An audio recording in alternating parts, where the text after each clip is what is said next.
Bien, bonjour à tous, bienvenue. Je suis très heureux de vous retrouver pour cette nouvelle séance de notre séminaire « Les effets de la modernité », séance qui est intitulée, comme vous le savez, « Occident médiéval et modernité, retour sur l'historiographie de l'État moderne ». Je voudrais remercier très sincèrement l'assistance et les participants qui auront la lourde tâche de lire le dossier qui nous est présenté, celui de Jean-Philippe Genet. Les participants vont vous être présentés tout à l'heure, mais je souhaite d'ores et déjà donc la bienvenue à Katia Béguin, à Michel Napels, à Bruno Carsanti. La lourde tâche, oui, ai-je dit, de proposer une lecture d'une œuvre, celle de Jean-Philippe Genet, ici présent, que je remercie aussi de sa présence, une œuvre collective construite depuis une trentaine d'années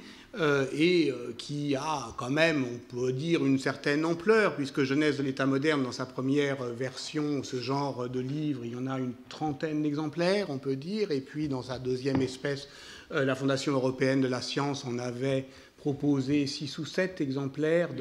8, excuse-moi, et les publications de la Sorbonne avec l'École française de Rome sont en train de publier les 14 volumes, certains en 2 tomes, mais tous ne faisant pas plus de 1000 pages, enfin beaucoup quand même faisant plus de 1000 pages,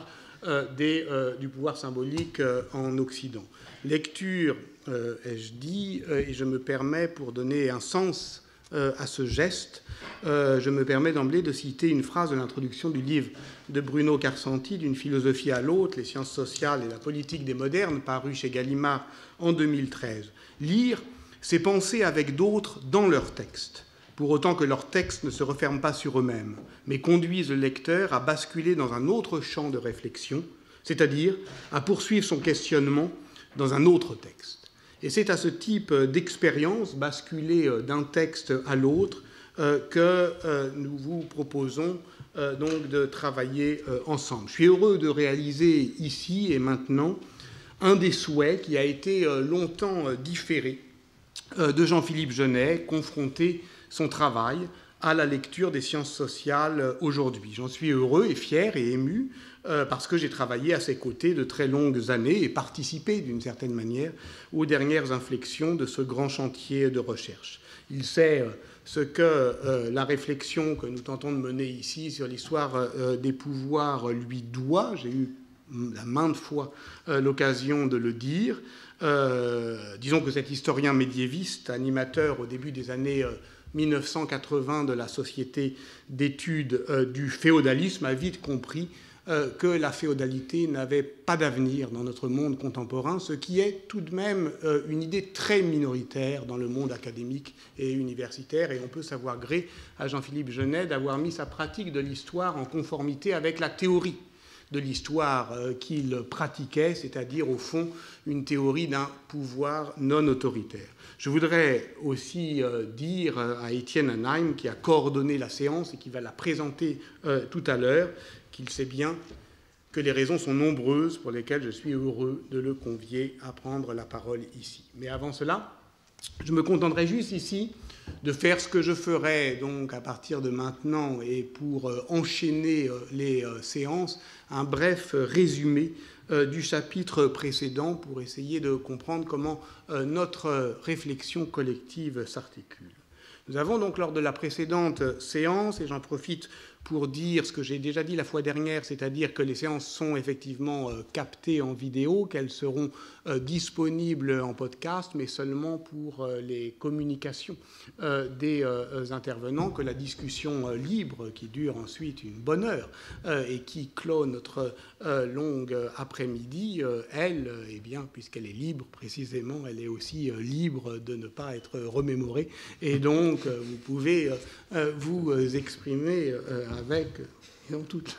la légèreté que vous souhaitez. Nous avons, lors de la précédente séance, donc, envisagé la modernité dans son acception philosophique, c'est-à-dire, si je prends à rebours l'ordre de la séance, à partir de cette notion de progrès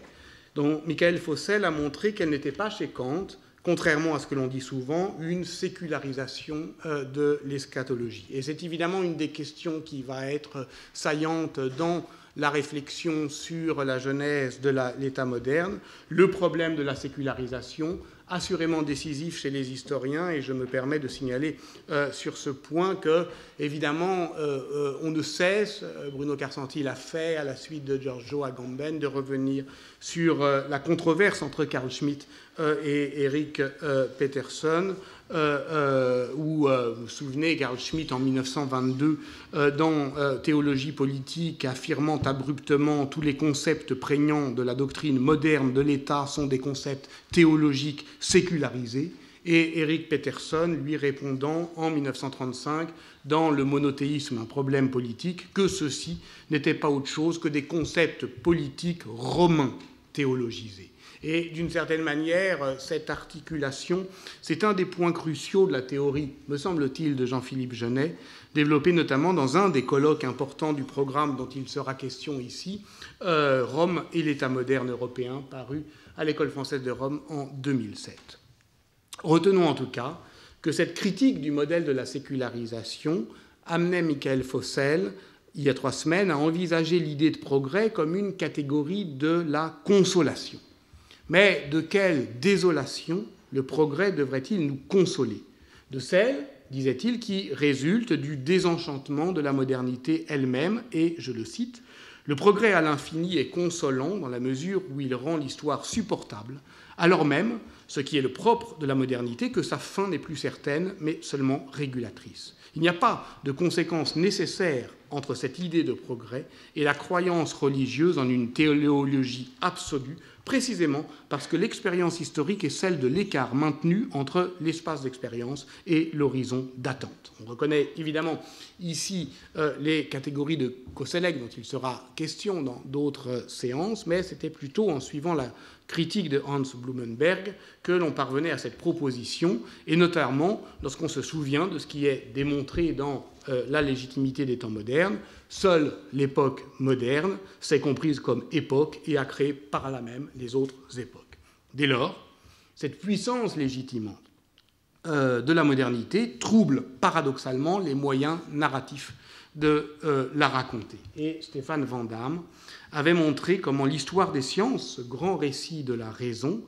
affecte à la modernité une double valeur, normative et descriptive. Elle sert à la fois d'outil de périodisation et de valorisation. Dès lors, ramener la révolution scientifique à sa structure narrative est une manière de démoderniser son histoire, mais il y en a d'autres, et Stéphane Van Damme avait opposé récit et contre-récit, exposant plusieurs solutions narratives pour décrire les seuils et les mises en récit de cet ancien régime des sciences. Mais je remarque que dans tous les cas, c'est sur la question de la généalogie que butait l'analyse. Par exemple, lorsqu'il s'agissait de montrer que le nouveau modèle spatialisant des Science Studies, orienté vers l'avènement de l'Anthropocène, remplaçait la généalogie de la modernité par la généalogie de la globalisation. Et donc on pourrait s'interroger sur cette critique systématique de la téléologie comme péché mortel de l'historien, comme le disait Lucien Febvre de l'anachronisme. Au fond, plus qu'une critique, c'est devenu d'ailleurs une sorte d'interdit proclamé et très peu théorisé, et qui peut-être empêche une des opérations historiographiques les plus courantes de notre métier, qui est quand même, d'une certaine manière, de mettre en continuité une chaîne de causalité. Et ce qu'il y a de plus désarmant, d'ailleurs, dans le programme Genèse de l'État moderne, c'est qu'il assume pleinement cette dimension, disons, évolutionniste. Et que c'est un des invariants, d'ailleurs, d'une pensée, celle de Jean-Philippe Genet, qui a par ailleurs évolué. Dans l'article des Actes de la recherche en sciences sociales, paru en 1997, qui faisait le bilan de la première étape du programme, Jean-Philippe Genet écartait la modernité de l'État moderne, de la modernisation bureaucratique weberienne, en lui donnant une définition stricte, basée sur le consentement des populations, admettant à l'heure, c'était d'ailleurs une des questions qui avait été posée par un des intervenants la fois dernière, que, eh bien, on pouvait imaginer que l'État de Charles V était plus moderne que celui de Louis XI, ou même de Louis XIV d'ailleurs, puisque l'ensemble de cet programme est une sorte de critique de la téléologie absolutiste. Mais c'est évidemment pour bah tiens, j'ai oublié la troisième page, c'est curieux. Bah écoutez, je vais le lire sur mon iPhone. Donc, cette question de généalogie, au fond, elle posait le problème qui a été ensuite celui de Mathieu Pot de Bonneville et qui nous ramenait à la question foucaldienne. Si vous me laissez une seconde, mais je pense que vous me laissez une seconde, je vais essayer de retrouver ça. Voilà, donc cette question de la portée évolutionniste, en fait, de la genèse de l'État moderne, elle se trouvait ainsi exprimée en